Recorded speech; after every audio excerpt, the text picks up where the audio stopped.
Welcome back to this video. In this video, I'll show you on how to turn on Play Protected in order to protect your Android devices, any apps that you have in your Android devices. Let me show you how. The very first thing you want to do is to go ahead and open up your Play Store. After you open up your Play Store, go ahead and click on the profile icon. Then go ahead and click on Play Protect. Now you are here. Next thing you want to do is to go ahead and click on Turn On.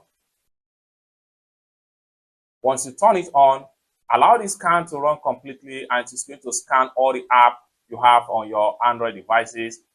You can see no harmful app found.